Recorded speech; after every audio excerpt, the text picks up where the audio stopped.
It's just gone 19 minutes past 9 a.m. We continue with the show this morning, and we are now going across to be joined by the marketing manager at Ashraful Aid International Humanitarian Organization. We're talking with Femida Cassim, sharing the organization's insights on their December International Refugee campaign.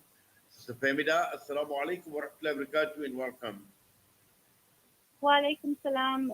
Thank you so much, my brother, for inviting us.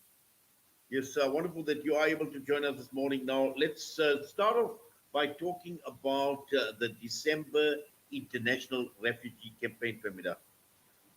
Alhamdulillah.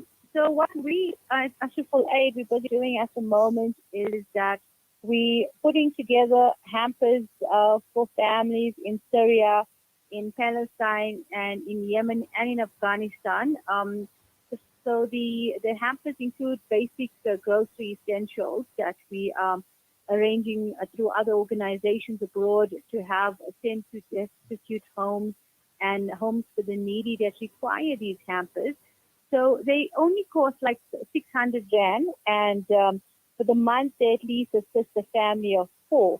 So at the moment that's where we're busy at. Busy in the month of December. We're not closing. Our work gets more during tough times like this. So that's why we've embarked on this project to take on this now, especially now, especially in Syria at the moment. Yes, in fact, this work can never stop because we know of the magnitude and the massive number of refugees running into millions right across the entire world in some of the countries that you have spoken about, Sister Femida. But let's talk about Syria, because I know you mentioned Syria. So if you could provide us more information about the refugees in Syria. Yes, brother, the Syrian conflict has created one of the worst humanitarian crises of our time. Since 2011, if you go back there, over half of Syria's pre-war population of 22 million had been forced to flee their homes in search of safety and opportunity. Many of them more than once, and the families are still living in Syria are struggling to survive and meet their basic needs. So we're looking at about at least more than 13.4 million people who need humanitarian assistance. Also amidst all of that, crime has increased, including violent robberies, kidnappings, and carjacking. So there's a lot of situations that the people of Syria are currently facing at the moment. Just the other day, we saw that there were long queues just for bread. So the Syrian crisis is just worsening out there. We won't even know how it feels to stand in, queues that would last maybe a whole, more than a city block. I mean, we experienced such a situation when there was unrest in KZN earlier this year, where people had to stand in long queues just to get to malls. And what the situation in Syria is even worsened. I mean, this is blocks and blocks. Just for bread, daily meals. I mean, cost of fuel, the economy is so difficult right now for people to sustain their daily livelihood, just to survive, just to have the basic essentials to eat a loaf of bread. Well, certainly. In fact, I'm actually looking at your banner right now, Femida. And, this banner just says so much. Because, we're talking about 600 rand feeding a family of 4 for an entire month, but also in terms of the numbers that are mind-boggling, where your banner speaks about 82.4 million people forcibly displaced, and of which 42%, 35 million, are children below the age of 18. Yes, that's true. It's also very sad that we found that children below the age of 18, some of them have lost their parents, so they have to become adults at teenage ages and take care of their siblings. And then some of them, their parents have been injured or they cannot, find employment or even get an income. So the kids are having to become adults now and go out and look for ways to get, to ask for resources to take care of their parents. It's very sad. There's a lot of organizations assisting, and that's very good at the same time. And we just need to keep on assisting, and inshallah, I hope more viewers, more listeners can also try and see how they can assist these families, these young kids that have to become adults at the age of sometimes 15, sometimes 16. It's very sad. I mean, to hear that this is going on, and it's been going on for quite some time now. Yes. Now, Sister Femida, just looking at Ashraful Aid in terms of the nature of the type of assistance you render, how does Ashraful Aid assist? So Ashraful Aid has been is a humanitarian organization. We're based in Johannesburg in Marlborough Gardens, and on a daily basis we're doing projects. We've got teams on the ground. We've got eyes around the country. We've got even eyes globally. Our work spans across the globe to 15 countries, which include Palestine, Yemen, Syria. On a monthly basis, we also do in Tai's city, we are doing hampers. So we continuously try to support homes with just the basic essentials that we know that are essential just for a household to survive.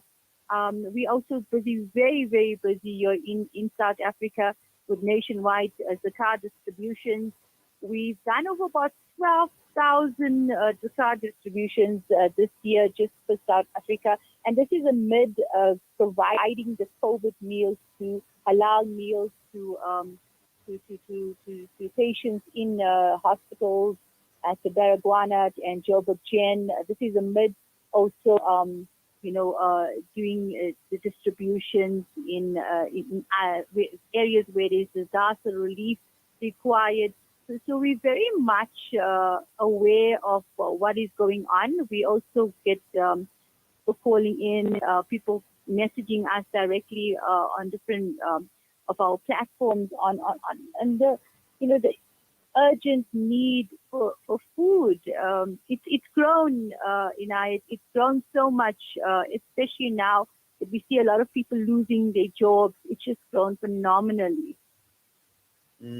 And obviously this requires a lot more involvement for organizations like yourself against the background of what you have just described, and looking at it both locally and internationally.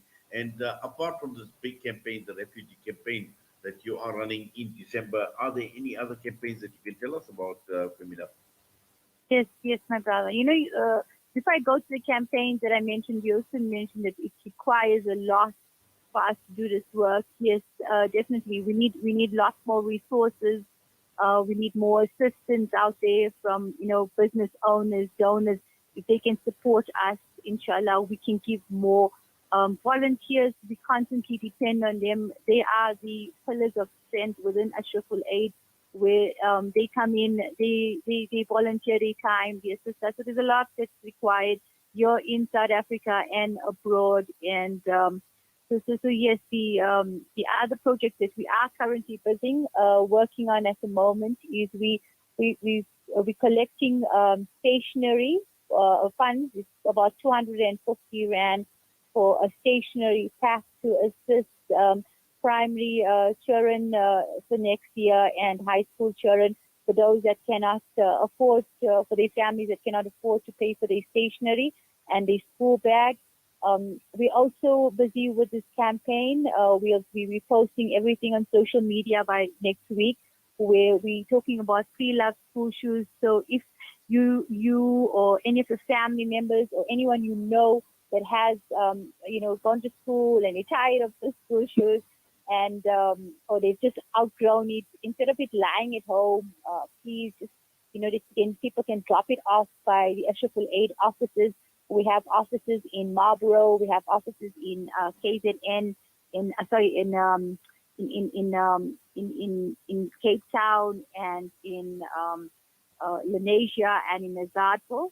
We're just still busy setting up our office in KZN, but in Cape Town we've recently opened up there. So if there is anyone would really love the school shoes and they want to give it away, please think of Ashraful Aid. And also, if you have extra 250 Rand, we'd really appreciate donations towards our stationery campaign for kids that are going back to school in the new year, inshallah. And we would really appreciate that sort of support. And obviously, everything can be made available to contact us via our website. Yes, now talking about your website, if you could just share your website and also looking at social media details. Yes, our social media platforms are at Ashraful Aid, and our website is www.ashrafulaid.org, and our landline number is 011-809-8181. Yes, Jazakallah khairan so much for that, Sister Femida, for coming on and talking to us this morning. And we wish you well. We wish everybody else at Ashraful Aid and also all the volunteers that are doing sterling work, that are doing wonderful work to alleviate the suffering and the pain of many people, millions, not only in South Africa, but right across the entire world. Allah accept your efforts. Allah make it easy for each and every one, inshallah. Jazakallah once again. Assalamu alaikum wa rahmatullahi wa barakatuh. Thank you so much. Wa alaikum salam. Femida Cassim, Marketing Manager at Ashraful Aid, with us this morning. And yes, we are getting into the holiday season, and sometimes we tend to obviously indulge, but let us just also think about the poor, about those that are needy, those that are destitute. And as Femida mentioned, 600 Rand feeding a family of four for an entire month. Now, this is the plight of refugees, and many of them children, as we mentioned earlier on. 42% of the 82 million refugees across the world are children below the age of 18, and that is the reason why we have organizations like Ashraful Aid that we can donate to, and they are running this campaign. They are running this campaign feeding refugee families in Yemen, in Syria, in Palestine, and in Afghanistan. The time is just gone 9:32. We come back. We'll be joined by Dr. Fawzia Siddiqui. These days, I'm more health conscious